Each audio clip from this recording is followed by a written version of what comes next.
যুবকেরা মনে দুঃখ নেবেন না, হাকিকাতটা বলতে লেগেছে।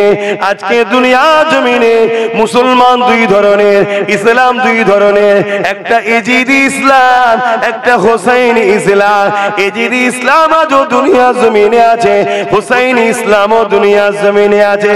হোসাইন ইসলাম গুন্ডা গর্দান দিতে হলে দেবো, জালিম অত্যাচারী শাসকের বিরুদ্ধে লড়াই করে আমার নবীর দ্বীনকে হিফাজত করব। আর এজিদি ইসলাম গুন্ডা মুখে কলেমা থাকবে, মুখে দাড়ি থাকবে, মাথায় টুপি থাকবে, পরনায় জুব্বা থাকবে, বড় মুফতি হবে, বড় মৌলানা, বড় হাফেজ হবে, কিন্তু দুনিয়া জমিনে সামান্য পদ নিবার জন্য, সামান্য অর্থ টাকা পয়সার লোভে বেঈমান অত্যাচারী ইসলামের দুশমন শাসকদের দালালি করে ইসলামকে মিটাবার জন্য চেষ্টা করবে। যেমন এজিদ করেছিল ব্রিটিশদের দালালি, ইংরেজদের দালালি, ইহুদি খ্রিস্টান রাজ্যগুলোর দালালি করে তাদের শক্তি নিয়ে ইসলামকে মিটাবার জন্য লেগেছিল। আমার হোসাইন পাক তার বিরুদ্ধে লড়াই করে নিজের পরিবার সহ কুরবানি দিয়ে আল্লাহ নবীর দ্বীনকে হিফাজত করেছে।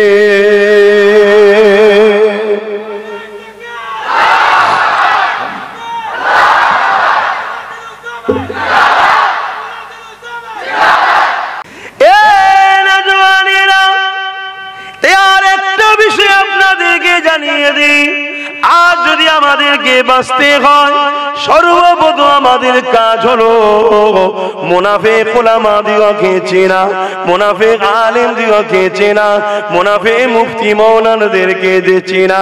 কেননা ইমাম পাক যখন কারবালাতে পৌঁছে গেলেন ৭২ জন মানুষকে নিয়ে ইমাম পাক যেতেছিলেন। এমন করে কুফার দাওয়াতে যেতেছিল, যেমন আপনারা আমাকে দাওয়াত দিয়েছেন আমি আসছি।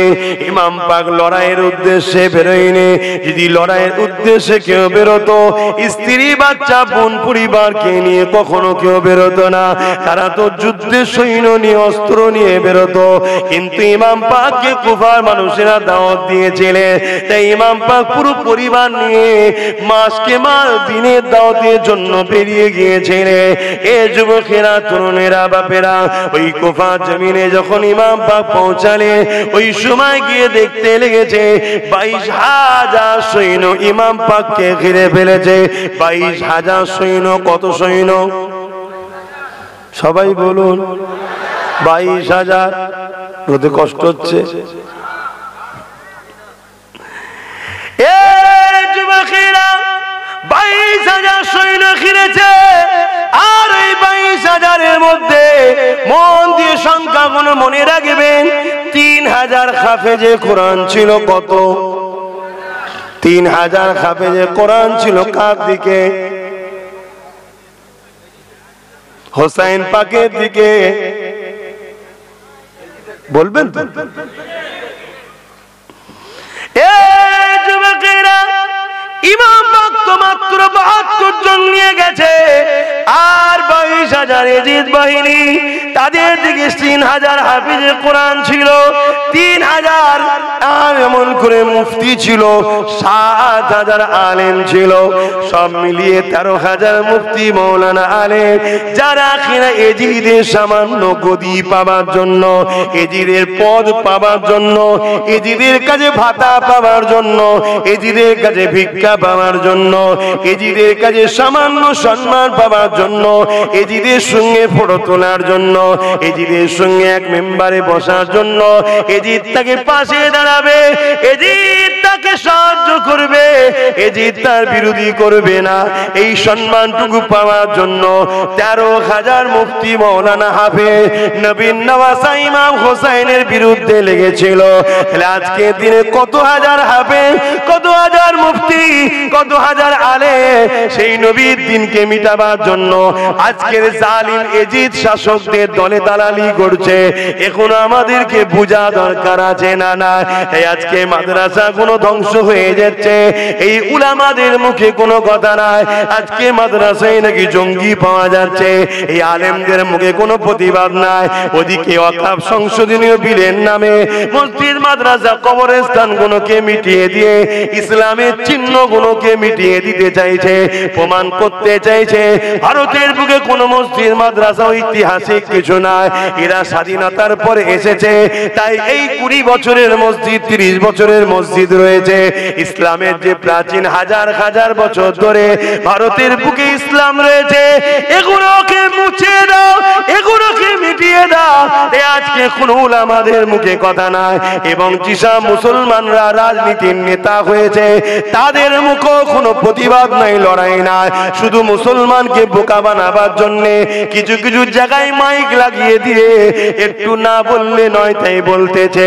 সেইভাবে তারা রোড অবরোধ নয়, সেইভাবে তারা রাস্তা জাম নয়, সেইভাবে তাদের আন্দোলন নয়, সেইভাবে তাদের প্রতিবাদ নয়। যেভাবে প্রতিবাদ সে তার কাফের নেতার জন্য করে, যেভাবে প্রতিবাদ তার দুনিয়ার বেঈমান নেতার জন্য করে, তাহলে বুঝতে বাকি রইল না এরা হলো 72 দলের মুসলমান। এরা যদি জান্নাতি দলের মুসলমান হতো, এরা অবশ্যই দুনিয়ার কাফের নেতার কথা ভাবতো না। দুনিয়ার কাফের নেতার কথা না ভেবে আল্লাহর জন্য, নবীর জন্য এরা জানকে বাজি লাগিয়ে ঝাঁপিয়ে পড়তো। তখন দেখতে তোমাদের মতো সাধারণ যুবকরা তাদের পিছনে দাঁড়িয়ে যেত। এই দাঁড়াতে দাঁড়াতে দাঁড়াতে দাঁড়াতে দাঁড়াতে দাঁড়াতে এই সংখ্যাটা দাঁড়িয়ে যেত 30 থেকে 40 কোটি দাঁড়িয়ে যেত। এই 30-40 কোটি যখন এক জায়গায় দাঁড়িয়ে যেত, পৃথিবীর কোন শক্তি নাই এই জমিনের উপরে আল্লাহর পাগলদের বিরুদ্ধে লড়াই করে ইসলামকে মিটিয়ে দিতে পারবে। এই ক্ষমতা কোনো মা তার বাচ্চাকে দুধ পান করায়নি, কেননা ইতিহাসের পাতা সাক্ষী দিতে লেগেছে। বদরের ময়দানে 313 জন 1000কে বুঝিয়ে দিয়েছিল। খাইবারের জমিনে এই যুবকেরা এমন করে সালাউদ্দিন আইবির নেতৃত্বে 12,000-এর মোকাবেলায় এমন করে খ্রিস্টান বাহিনী স্লিপ বিনা 4 লক্ষ ছিল। ওই 4 লক্ষকে সালাউদ্দিন আইবি 12,000 দিয়ে মোকাবেলা করতে নেবে 4 লক্ষর জবানা জব্দ করে দিয়েছিল।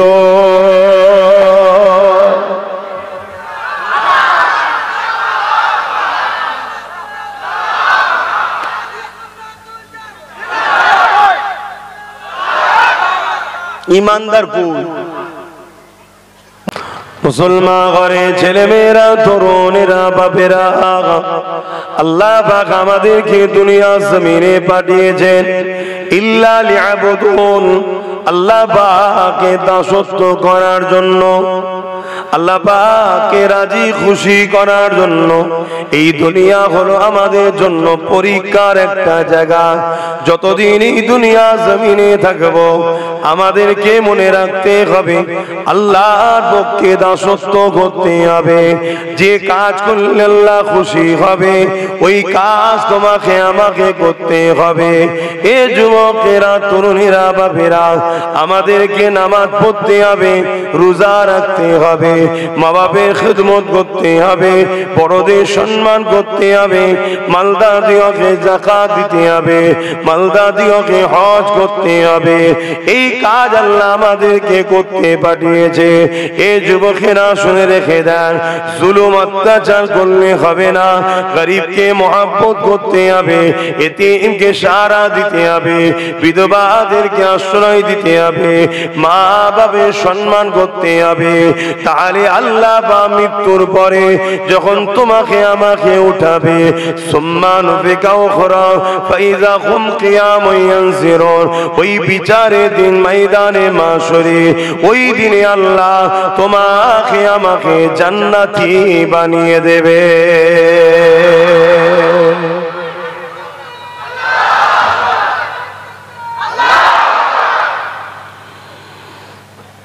এটাই হলো আমাদের কাজ। কিছুদিনের দুনিয়া, আজ আছি কাল নেই, চলে যেতে হবে। যাবার আগে ভালো কাজ করতে হবে। কেননা কবরের জমিনে একা থাকতে হবে। ওই কবরের জমিনে আপনার সঙ্গে কেউ যাবে না। কবরের জমিনে আপনি যখন যাবেন, ঈমান হালে নেক আমল যেগুলো করবেন ওগুলো আপনার সঙ্গে কবরের জমিনে যাবে। আর যদি দুনিয়ার জমিনে ঈমান না রাখতে পারে, এই আমল না করতে পারে, কবরের জমিনটা আল্লাহ বা জাহান্নামের একটা গর্ত করে দেবে, যেখানে 99টা সাপ দেওয়া হবে। ওটা বড় দুঃখজনক, ভয়ানক হবে। আর যারা ঈমান অবস্থাতে আমল করবে, আল্লাহ বা তাদের কবরকে জান্নাতের একটা টুকরা করে দেবে। এবং দুজন ফেরেশতা এসে ওই মর্দা বান্দা বান্দিকে আল্লাহ পাকে জান্নাতে মতির হার পরিয়ে দেবে।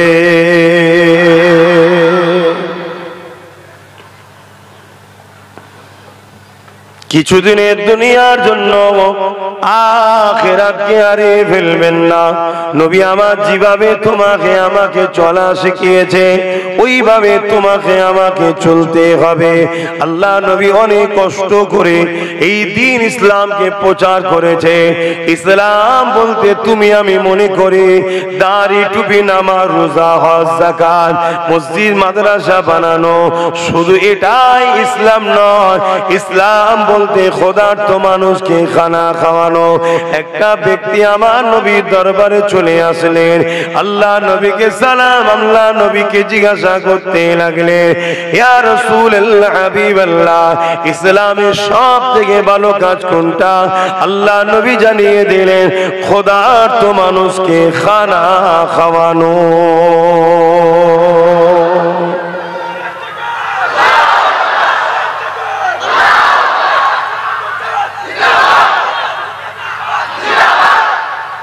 ইসলামের সব থেকে ভালো কাজ কি? ক্ষুধার্ত মানুষকে খানা খাওয়ানো। ওই ব্যক্তিটা জিজ্ঞাসা করলো, ওই ক্ষুধার্ত মানুষ যদি অমুসলিম হয়, ইসলামকে যদি না মানে, তাকে কি খাওয়াতে পারবে? আল্লাহ নবী জানিয়ে দিলেন, আমি তো বললাম ক্ষুধার্ত মানুষ, এখানে ক্ষুধার্ত মুসলমান তো আমি বলিনি। মানুষ যে হবে তাকে যে খানা খাওয়াবে, আল্লাহ নবী জানিয়ে দিলেন তার উপরে আল্লাহ রাজি হয়ে যাবে। এ যুবকেরা, এই বিষয়ে আর একটা কথা বলি শোনে। কিয়ামতের দিনে আল্লাহ পাক একটা বান্দাকে উঠাবে, হিসাব নিবার জন্য ডাকবে। ওরে আমার বান্দারে, হিসাব দে, কি করেছিস তোরা আমাকে বল। ওই সময় বান্দা কাঁদতে কাঁদতে বলতে লাগবে, ও রব্বি আল্লাহ, আমি তো তেমন কিছু কাজ করতে পারিনি আল্লাহ। দুনিয়ার জমিনে গুনাহ করেছে, অন্যায় করেছে, ভুল করেছে, পাপ করেছে। আল্লাহ আপনি আমাকে গোপনে গোপনে জাহান্নামে দিয়ে দেন। আপনি আমাকে সবার সামনে অপমান অপদস্থ করবেন না। কেননা আমার আমলনামা যদি দেখেন, আমার আমলনামাতে পাপ, গুনাহ, অন্যায় ভর্তি রয়েছে। আল্লাহ পাক বলবে, বান্দারে তোর আমলনামাটা একবার দেখা না। ওই সময় আল্লাহ কুদরতি ভাবে বান্দার আমলনামা দেখতে লাগবে। ওই আমলনামাতে দেখতে পাবে অন্যায়, গুনাহ, পাপে ভরা। আর এমন করে দেখতে দেখতে দেখতে দেখা যাবে একটা জায়গাতে একটা মাত্র ভালো কাজ বেরিয়েছে। আল্লাহ পাক বলতে লাগবে, বান্দারে তোর আমলনামাতে শুধু অন্যায় রয়েছে, তোর আমলনামাতে শুধু পাপ রয়েছে। ওরে আমার বান্দারে, তোর আমলনামাতে একটা শুধুমাত্র ভালো কাজ পেয়েছি, যে কাজটা দেখে আমি আল্লাহ বড় খুশি হয়ে গেছি। বান্দা বলো তো দেখে তুমি কোথায় যেতে চাও? ওই সময় বান্দা বলবে, আল্লাহ আপনার রহমত যদি হয় আমি জান্নাতে যেতে চাই, আপনার দয়ার বিনিময়ে আমি জান্নাত যেতে চাই। কেননা আমার কোনো ভালো কাজ তো নেই। আপনি বলছেন একটা ভালো কাজ পেয়েছেন, যেটা আপনার বড় পছন্দ হয়েছে। যদি আপনি রাজি হয়ে যান, দয়া যদি করেন, জান্নাতে যেতে চায়। আমার আল্লাহ বলবে, বান্দারে তোর ভালো কাজটাকে দেখে আমি এত খুশি হয়েছি, যা আমি আল্লাহ সমস্ত পাপকে চেপে দিয়ে মাফ করে দিয়ে একটা ভালো গুণের বিনিময়ে আমি আল্লাহ তোকে জান্নাতি বানিয়ে দিলাম।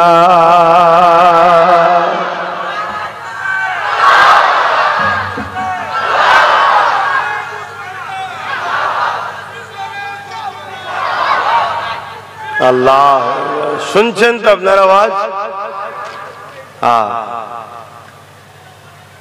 এগুলো ওয়াজ ঠিকই, কিন্তু আসল ওয়াজ নয়। আসল আজ আপনাদের শুনে আর লাভ নেই। যেটা আপনাদের বাঁচার রাস্তা ছিল, আমি যখন এসে গেছি আমাকে তো টাইমটা পাস করতে হবে। আমি ওপেন কথা বলা লোক ভাই, আমাকে অনেক টোল হবে, অনেক কাটাকাটি হবে, অনেকে সোশ্যাল মিডিয়া আমাকে ঘেউ ঘেউ করে। আমি কাউকে চারানা দাম দিই না, কিছু মনেই করি না, মনে করি মানুষই নয়, উঠে গেল শেষ। যন্ত্রণা নিলে তো যন্ত্রণা, যন্ত্রণা যদি না লি তো যন্ত্রণা না। আমি যদি মাইন্ডেই না লি, মিটে গেল। তো তোমরা যেটা শোনার লোক ভাই তোমরা সেটা শোনো, আমি একটুখানি কোন রকম ভাবে শুনিয়ে দিয়ে আল্লাহর হাওয়ালায় বেরোই আমি। যুবকটা জিজ্ঞাসা করবে, যুবকটাকে আল্লাহ জিজ্ঞাসা করবে সেদিন, বান্দারে কি আমল নামা কোন কাজটা তোমার পছন্দ হলো কি জানবে না?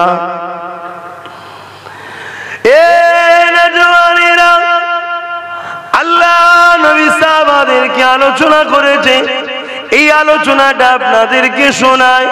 কিয়ামতের দিনে এটা ঘটবে, কার সঙ্গে ঘটবে আল্লাহ ভালো জানে, কিন্তু আল্লাহ তো তিনি সব কিছুর খবর রাখে।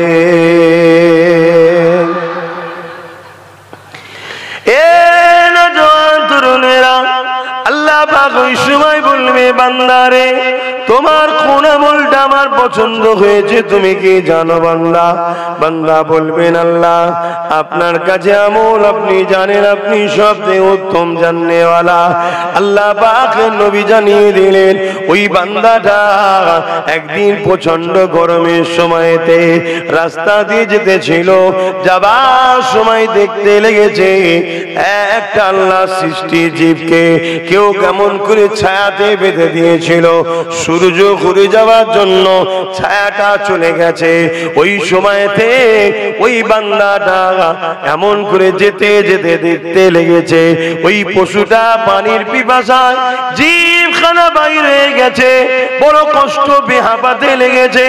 আল্লাহ পাকে বান্দাটা থেকে দয়া হয়েছিল, ওই জীবটাকে নিয়ে ছাওয়াতে বেঁধে দিয়েছে। এই ছাওয়াতে বেঁধে দেওয়া এবং তাকে পানি পান করিয়েছিল। এটা দেখে আল্লাহ বড় খুশি হয়েছে, বলবে, বান্দারে আমার দয়া নিয়ে যদি আমার বৃষ্টির উপরে তুমি দয়া দেখাও, আমি আল্লাহ কেন তোমার উপরে দয়া দেখাবো না? যাও বান্দা, আমি আল্লাহ তোমার জীবনের গুনাহ মাফ করে জান্নাতি বানিয়ে দিলাম। ইসলামে অসহায়কে আশ্রয় দেওয়ার ফজিলত এত। একটা অসহায় জীব জন্তু তাকে ভালোবাসার জন্য, তাকে সাহায্য করার জন্য, তাকে আশ্রয় দেওয়ার জন্য আল্লাহ সমস্ত পাপকে মাফ করে দিয়েছে। এটা ইসলামের আদর্শ।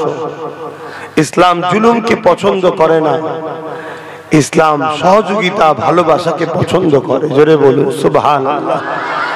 তাহলে আল্লাহ নবী বললেন, ইসলামের সব থেকে ভালো কাজ ক্ষুধার্ত মানুষকে খানা খাওয়ানো।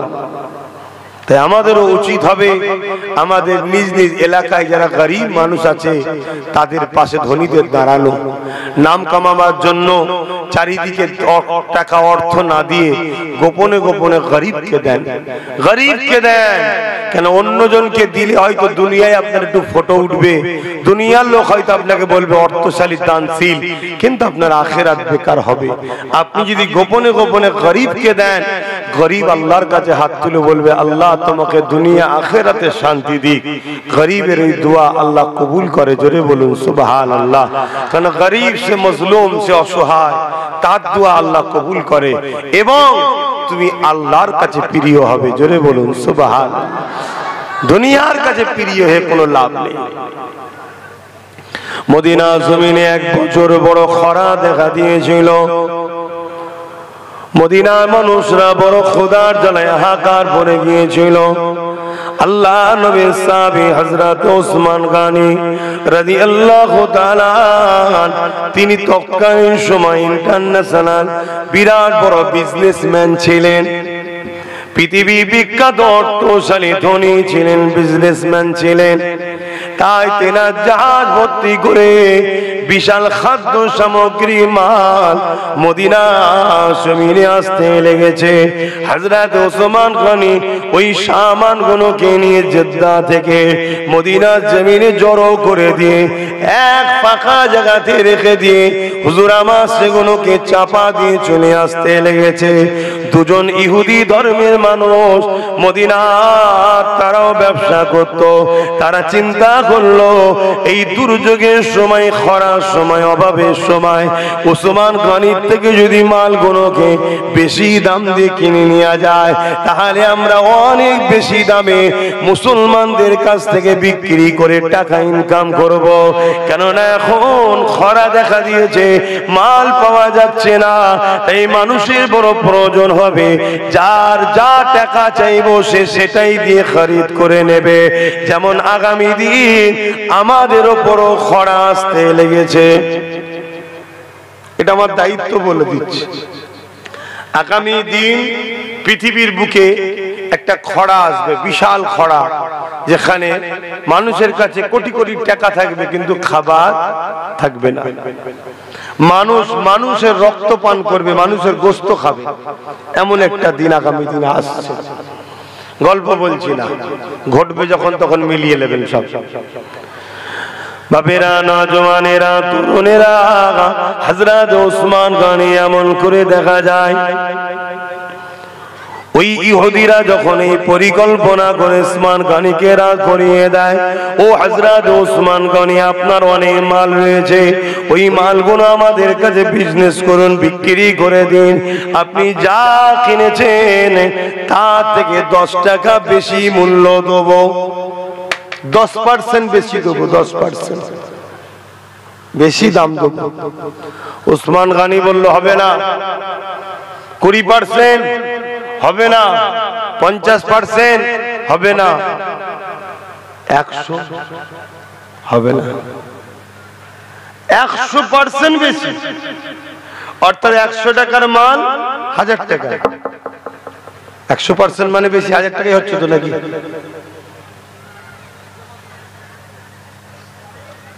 100% হলে 200 টাকা হবে, 200 টাকা, 100 টাকা বেশি দেবো, সোজাসুজি কথা যেটা আপনারা বুঝবেন। 100 টাকা, 100%, 100 টাকা বেশি দেবো, তার মানে ডবল, যা কিনেছেন তার ডবল দেবো। 1 লাখ টাকার মাল থাকলে 2 লাখ, 1 কোটির মাল থাকলে 2 কোটি, 100 পিস মাল থাকলে 200 পিস, ডবল দেবো। ওসমান গনি বলল তাও হবে না। তখন ইহুদি দুজন ধর্মগুরু ভাবলো, ধর্মের লোকেরা ভাবলো আমরা ইহুদি বলে মনে হয় বিক্রি করবে না, তো বললো তোমরা যদি ওসমান তুমি যদি এর থেকে কমে মাল বিক্রি করো তাহলে কিন্তু তোমার সঙ্গে ঝগড়া হবে। ওসমান গনি বলছে শোনো, আমি 100 টাকার মাল 700 টাকাতে, বুঝাবার জন্য বলছি যে ভাষাটা সহজে বুঝবে, আমি অলরেডি বিক্রি করে দিয়েছি। জোরে বলুন সুবহানাল্লাহ। কার কাছে? কালকে ফজরের নামাজ পর মদিনা নববী শরীফে আসবে, দেখে নেবে আমি কার কাছে বিক্রি করেছি। ইহুদিগুলো সকাল সকাল এসে হাজির, নামাজ হয়ে গেছে, নবী পাক সাল্লাল্লাহু আলাইহি সাল্লাম সাহাবাদের নিয়ে বসে আছেন। হযরত ওসমান গনি দাঁড়িয়ে গেলেন, হুজুর মদিনায় খরা দেখা দিয়েছে, মানুষগুলো বড় কষ্ট পাচ্ছে, খোদা যারা সহ্য না করতে পেরে বাচ্চাগুলো কাঁদাকাটি করছে, তাদের গার্জেন পরিবার বাচ্চাদের কান্না দেখে তারাও বড় পেরেশানির মধ্যে রয়েছে। ইয়া রাসূলুল্লাহ, হাবিবাল্লাহ, আমার জাহাজ ভর্তি খাদ্য সামগ্রী এসেছে যেগুলো অমুক ময়দানে রাখা আছে। ইয়া রাসূলুল্লাহ, হাবিবাল্লাহ, ওই মালগুলো মদিনার গরীব মানুষদের জন্য আল্লাহর রাস্তায় দান করে দিলাম। আরো জোরে বলুন সুবহান। এ যুবকেরা, তরুণেরা, বাপেরা, আমার আল্লাহ কোরআনে জানিয়ে দিয়েছেন 10 থেকে 70 700 গুণ পর্যন্ত আল্লাহ পাক বরকত দেয়। ওসমান গনি জানিয়ে দিল, এই ইহুদি সম্প্রদায়েরা আমি আমার আল্লাহর কাছে মালকে দিয়ে দিয়েছি, এর বিনিময়ে কিয়ামতের দিনে 700 গুণ বেশি আল্লাহ থেকে নেব।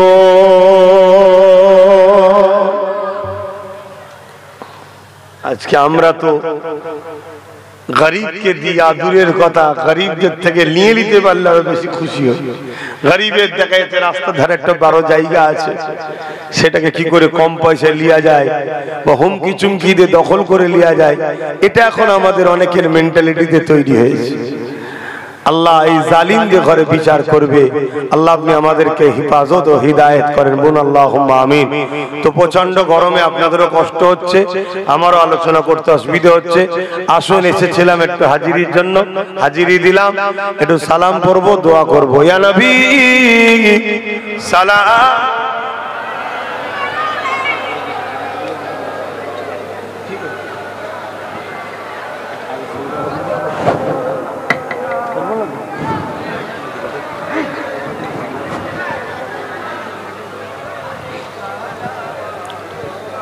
এগিয়ে এসো, কেন যে যেখানে ছিল ঠিক আছে, এগিয়ে আসো, এগিয়ে আসো। দেখো এটা কোনো সব ভেঙে না যায়। তাহলে আল বদরু আলাইনা মিন শানিয়াতিল ওয়াদাই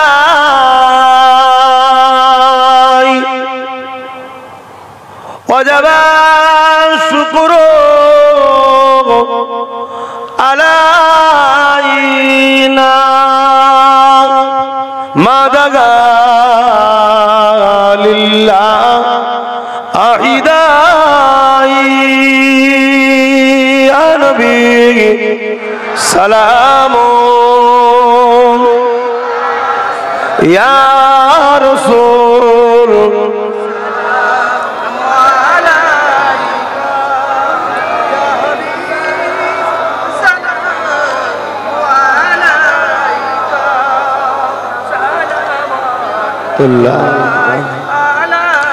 يا نبي مدينة خوتے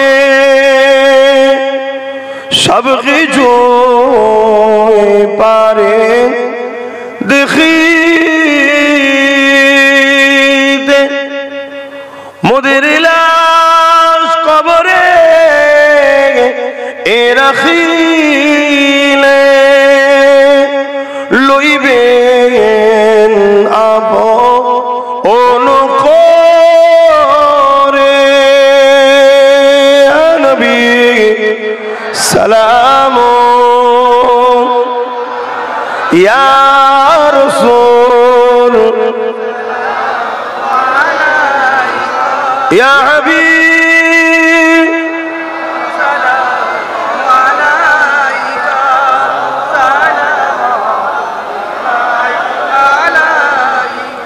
পড়িল আল্লাহ আরো বাণী পোহালো দুঃখে এ রজনী হইল জগৎ অনুরানী আমিনা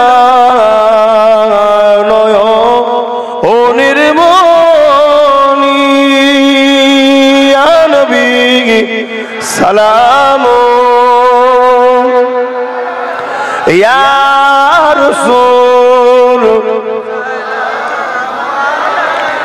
ইয়া হাবিব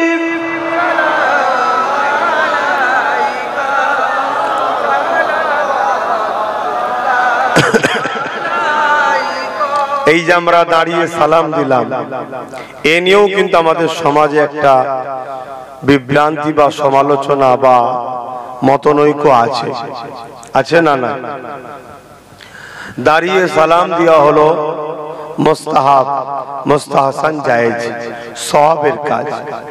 কেউ যদি বসে সালাম দেয়, তার বিরুদ্ধে আমাদের কোনো ঝগড়া বা লড়াই বা তার বিরুদ্ধে আমাদের কোনো ফতোয়া নাই। কেন? এটা প্রেম ও আদবের ব্যাপার।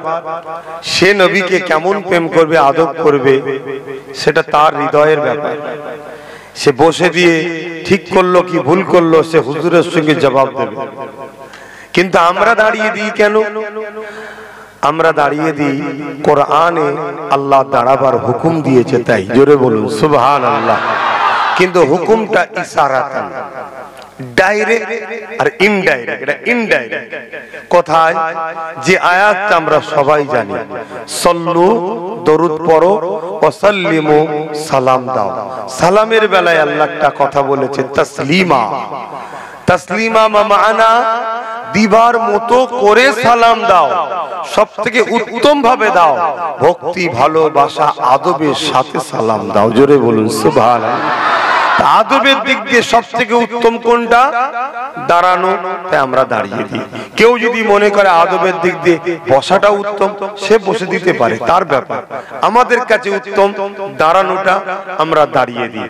কিন্তু এখানে একটা কথা, যেমন কেউ বসে দিলে আমরা ফতোয়া দিই না, আমাদের দাঁড়ালে কেউ যদি ক্রিটিসাইজ, সমালোচনা করে, তাহলে কিন্তু প্রমাণ হবে সে মুনাফিক, গুস্তাখে রাসূল। তার ঈমান চলে যাবার সম্ভাবনা থাকবে। কথা কিছু মাথায় থাকবে। কেননা হাদিস পাকের মধ্যে আছে, আমার দয়ান নবী সাহাবারা নূর নবীকে দাঁড়িয়ে সালাম দিতেন। বাবুল আদাব, কিতাবুল কিয়াম, নবীকে দাঁড়িয়ে সালাম দিতেন। জোরে বলুন সুবহানাল্লাহ। এজন্য আমরা দরুদ বসে পড়ি।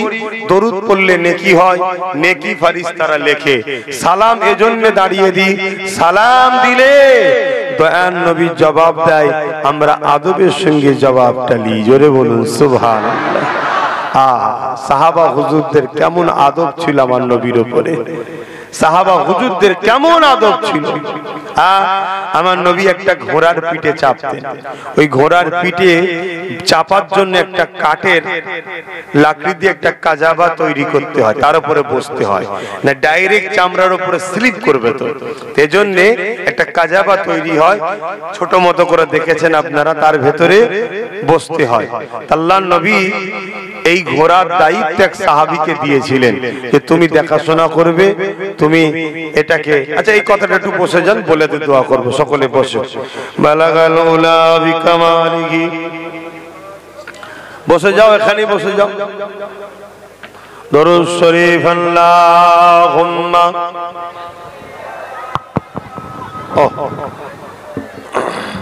মানুষের রোদে কষ্ট হচ্ছে, একটু তেরপল দিতে হয়। আরে কবে কি হয় কোনো ঠিক আছে? মানুষের রোদে কষ্ট হচ্ছে, নাই ঠিক আছে, ঠিক আছে। মানুষের তো রোদে কষ্ট হচ্ছে। কি গো ভাই, যারা রোদে বসে আছেন, না একটু কষ্ট হচ্ছে ভাই? হ্যাঁ, আল্লাহ নবীর যে সাহাবীর কথা বলছিলাম, আচ্ছা আমি একটু শোনেন মন দিয়ে, পরিবেশটা ঠিক হচ্ছে না, ওই জন্য আলোচনা করতে পারছি না। দেখুন আবার ইনি উঠে বললো চেপে যান, ভালো ধরে বসি। এই একটা একটা করে আপনারা কথা বলেন, তুমি মজ করবো কি করে? আল্লাহ নবীর ওই সাহাবীকে দায়িত্ব দিয়েছিল যে তুমি আমার ঘোড়াটাকে দেখাশোনা করবে, কাজাবা বাঁধবে। একদিন রাসূল পাক সাল্লাল্লাহু আলাইহি ওয়াসাল্লামের পক্ষ থেকে পয়গাম এলো, হুজুর আমার বিশেষ কোনো কারণে এখনই বাহির হবে, হুজুরের ঘোড়ার পিঠে কাজাবাটাকে বেঁধে দেওয়া হোক। তখন গভীর রাত এবং শীতের রাত, গভীর রাত ও শীতের রাত। তো সাহাবী চিন্তা করছে, সাহাবীর গোসল ফরজ হয়েছিল, বাকিটা আপনারা সবাই বুঝতে পারছেন। সাহাবীর গোসল করা ফরজ হয়েছিল, গোসল করতে হবে। তাই সাহাবী ভাবছে এই অবস্থায় এক্ষুনি যদি ঠান্ডা পানিতে গোসল করতে যায়, মক্কা মদিনায় যেমন গরম দেখছেন, শীতের সময় তেমন প্রচন্ড ঠান্ডা, পাথর এলাকা তো প্রচন্ড ঠান্ডা, জান চলে যেতে পারে। জান বাঁচানো কি ফরজ, জান বাঁচানো ফরজ। তো সেই জায়গাতে পানি গরম করতে হবে, করে গোসল করতে গেলে অনেকটা দেরি হয়ে যাবে, কিন্তু হুজুরের হুকুম এখনই বাহির হবে, মেসেজ এসেছে, পেগাম এসেছে। তো এই সাহাবী ভাই শরীর নাপাক থাকার দরুন, গোসল ফরজ করার দরুন দেরি হবে বলে অন্য সাহাবীকে বলেছে আপনি ঘোড়ার পিঠে কাজাবাটা বেঁধে দেন। হুজুর পাক সাল্লাল্লাহু আলাইহি ওয়াসাল্লাম বেরোলেন, ঘোড়া চাপলেন, নিজের যে লক্ষ্য গন্তব্যস্থলে চলে গেলেন। সাহাবী গোসল করলেন, ফ্রেশ হলেন, হুজুরের ওখানে যে পৌঁছালেন, আল্লাহ নবী সাহাবীকে ডেকে বলছে, হে সাহাবী, আজকে তুমি কাজাবা কিভাবে বেঁধেছো? বড় টলমলো করছিল। সাহাবী বলছেন, হুজুর আজকে আমি বাঁধিনি, আজকে অন্য এক ভাই বেঁধেছে। কেন? হুজুর আমার গোসল ফরজ ছিল, আপনি যে ঘোড়ার পিঠে চাপবেন, যে কাজাবায় বসবেন, আমি কি করে তাতে নাপাক হালে হাতটা দিই? খুব ভালো করে বুঝবেন, একটা কাঠ, সেই কাঠটা ঘোড়ার পিঠে শুধু লাগিয়ে দেবে। সাহাবীর বিবেক বলছে আমার হুজুর বসে, শরিয়াতে কোনো এমন মাসলাও তখন নাজিল হয়নি যে নাপাক হালে হুজুরের ঘোড়া বা হুজুরের কাটে হাত, কাজাবায় হাত দেওয়া যাবে না, এমন কোনো আইনও নাই। তথাপিও সাহাবীর আদব বলছে আমার হুজুর বসে, আমার হুজুর বসে। আর আজকে আমাদের আদব কোথায়? একটু দাঁড়িয়ে সালাম দিলে ফতোয়া হয়। আমার নবীর শানে একদল মানুষ নোংরা নোংরা কথা বলছে এই সমাজে। কিছুদিন আগে একজন তো বলছে, দেখলাম এক হাতে তরোয়াল আর এক হাতে হাদিস নিয়ে নাকি দ্বীন ইসলাম প্রচার করেছে আমার নবী। আবার কিছুক্ষণ পরে বলছে কোরআন হাদিস মুহাম্মাদের লেখা সাল্লাল্লাহু আলাইহি ওয়াসাল্লামের। আবার কিছুক্ষণ পরে সেই বলছে যে মুহাম্মদ তো নিরক্ষর ছিল, লিখতে পড়তে জানতো না। এ সব গুণ একদল আমার কওমের মুনাফিক উলামা আছে, তারা এই সমাজের মধ্যে সব গুণ ছড়াচ্ছে। আমি সব বিষয়গুলো আলোচনা আপনাদের কাছে আজকে করতাম আপনাদের ঈমানের স্বার্থে, কিন্তু সময় সব আপনারা দিতে পারলেন না, আমিও বলতে পারলাম না। তবে এতটুকু বলে যাই, বিরাট ভয়ানক কালো মেঘ আসছে। এ থেকে যদি রক্ষা হতে চান, কত সংখ্যা, কত ক্ষমতা, কত কি, ওটা বড় কথা নয়। বড় কথা হলো ঈমানটাকে বাঁচান। ঈমান যদি ঠিক থাকে আল্লাহ সাহায্য পাবেন। মুসলমানের উপরে আল্লাহ সাহায্য হয় না, মুমিন মুসলমান ইমানদারের উপরে আল্লাহ সাহায্য হয়। আরে মুসলমান তো সবাই, যারা ইমাম হোসেন হুজুরের বিরুদ্ধে তরোয়াল ধরছে তারা বলছে আমরাও তো মুসলমান। যারা হযরত আলী হুজুরকে শহীদ করেছে তারাও তো বলছে আমরাও মুসলমান।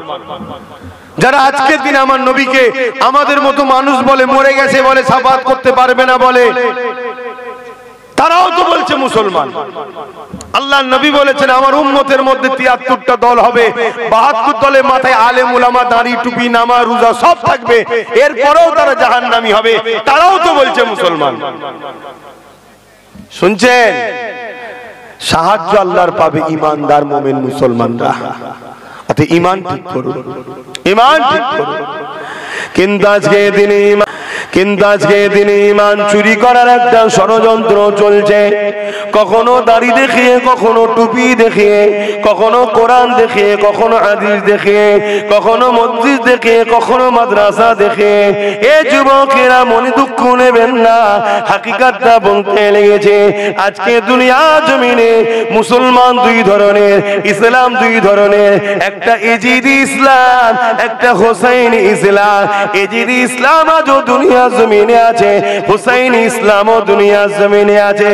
হুসাইন ইসলাম গুন্ডা, গর্দান দিতে হলে দেব, জালিম অত্যাচারী শাসকের বিরুদ্ধে লড়াই করে আমার নবীর দ্বীনকে হিফাজত করব। আর হুসাইন এজিদ ইসলাম কোনটা? মুখে কলেমা থাকবে, মুখে দাড়ি থাকবে, মাথায় টুপি থাকবে, পরনায় জুব্বা থাকবে, বড় মুফতি হবে, বড় মাওলানা, বড় হাফেজ হবে, কিন্তু দুনিয়া জমিনে সামান্য পদ নেবার জন্য, সামান্য অর্থ টাকা পয়সার লোভে বেঈমান অত্যাচারী ইসলামের দুশমন শাসকদের দালালি করে ইসলামকে মিটাবার জন্য চেষ্টা করবে। যেমন এজিদ করেছিল ব্রিটিশদের দালালি, ইংরেজদের দালালি, ইহুদি খ্রিস্টান রাজ্যগুলোর দালালি করে তাদের শক্তি নিয়ে ইসলামকে মিটাবার জন্য লেগেছিল। আমার হোসাইন পাক তার বিরুদ্ধে লড়াই করে নিজের পরিবার সহ কুরবানি দিয়ে আল্লাহ নবীর দ্বীনকে হিফাজত করেছে।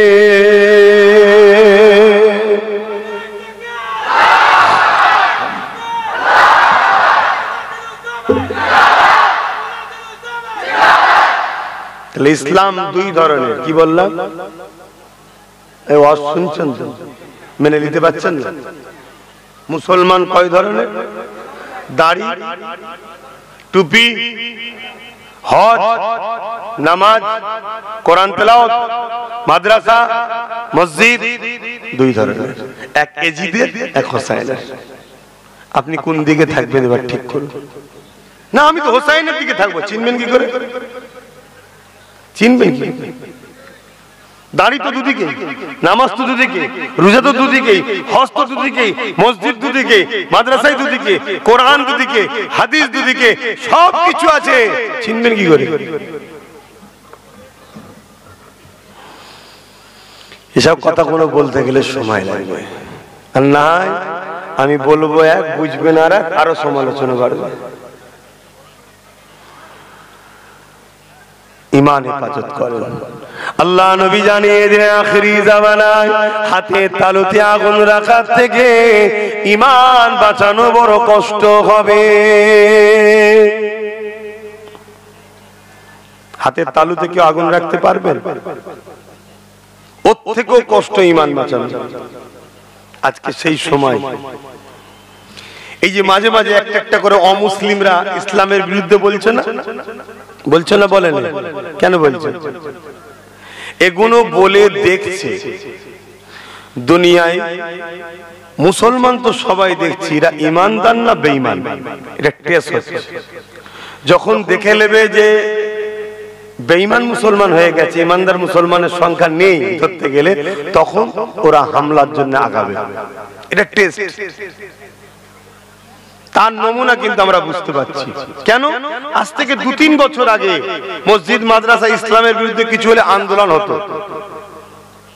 আজকে কত বড় একটা কথা বললো, এক হাতে কোরআন এক হাতে হাদিস নিয়ে মোহাম্মদ ইসলাম প্রচার করেছে। বা আমার মাদ্রাসা থেকে, পশ্চিম বাংলার মাদ্রাসা থেকে রাজ্য সরকার কোরআনকে তুলে দিয়েছে, কই আন্দোলন হচ্ছে? কথা বলে, তার মানে ইমানদার নেই, ইমানদার নেই।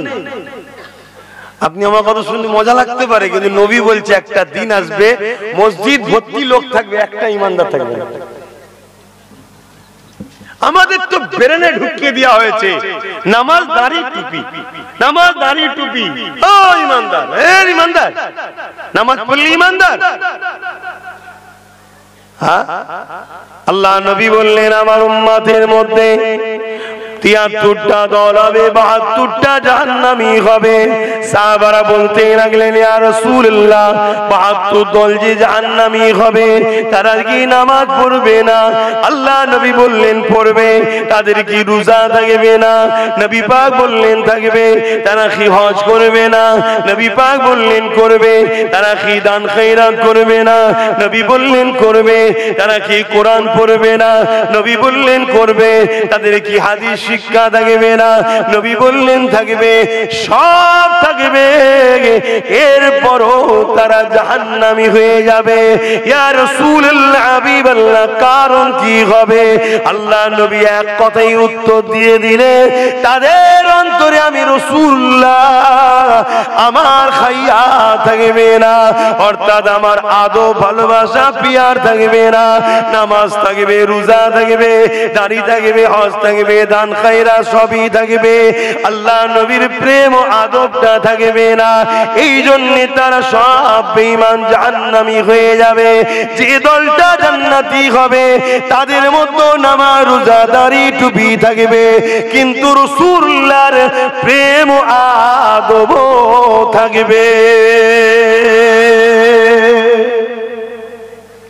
আজকে ইমানদার কই? আমাদেরকে যারা কন্ট্রোল করে, নিয়ন্ত্রণ করে, আমাদের মাথায় যারা বসে থাকে কই?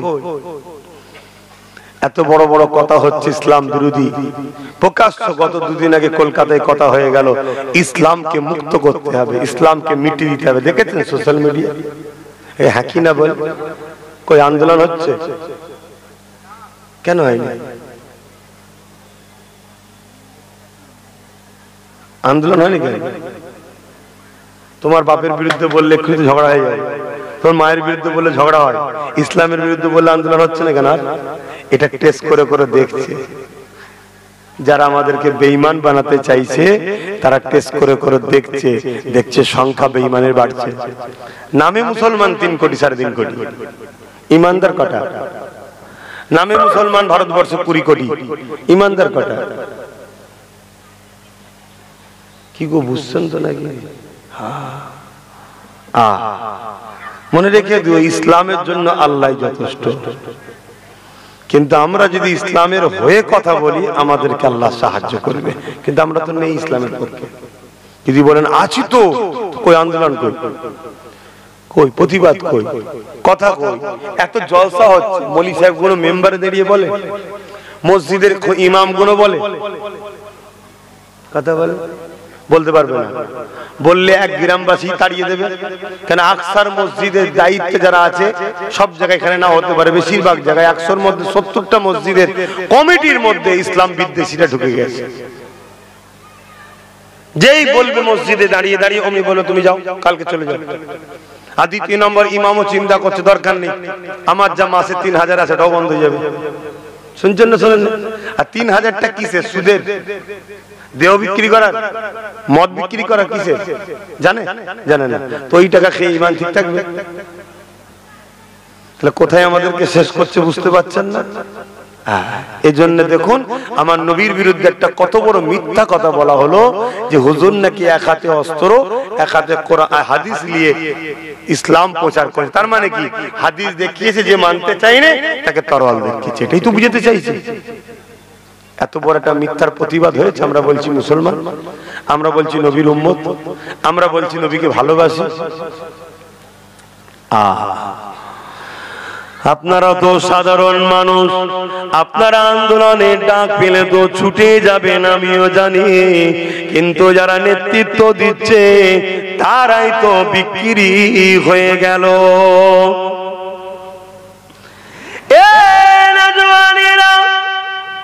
আর একটা বিষয় আপনাদেরকে জানিয়ে দিই, আজ যদি আমাদেরকে বাঁচতে হয়, সর্বপ্রথম আমাদের কাজ হলো মুনাফিক উলামা দিগকে চেনা, মুনাফিক আলেম দিগকে চেনা, মুনাফিক মুফতি মৌলানাদেরকে চেনা। কেননা ইমাম পাক যখন কারবালাতে পৌঁছে গেলেন, 72 জন মানুষকে নিয়ে ইমাম পাক যেতেছিলেন। এমন করে কুফার দাওয়াতে যেতেছিল, যেমন আপনারা আমাকে দাওয়াত দিয়েছেন আমি আসছি। ইমাম পাক লড়াইয়ের উদ্দেশ্যে বেরোয়নি। যদি লড়াইয়ের উদ্দেশ্যে কেউ বেরোতো, স্ত্রী বাচ্চা বোন পরিবারকে নিয়ে কখনো কেউ বেরোতো না। তারা তো যুদ্ধের সৈন্য নিয়ে, অস্ত্র নিয়ে বেরোতো। কিন্তু ইমাম পাককে কুফার মানুষেরা দাওয়াত দিয়েছিলেন, তাই ইমাম পাক পুরো পরিবার নিয়ে মাসকে মাস দিনের দাওয়াতের জন্য বেরিয়ে গিয়েছিলেন। এ যুবকেরা, তরুণেরা, বাপেরা, ওই কুফা জমিনে যখন ইমাম পাক পৌঁছালে, ওই সময় গিয়ে দেখতে লেগেছে 22,000 সৈন্য ইমাম পাককে ঘিরে ফেলেছে। 22,000 সৈন্য। কত সৈন্য? সবাই বলুন 22,000। বলতে কষ্ট হচ্ছে। যুবকেরা 22,000 সৈন্য ঘিরেছে। আর এই 22,000-এর মধ্যে মন দিয়ে সংখ্যাগুলো মনে রাখবেন, 3,000 হাফেজে কোরআন ছিল। কত?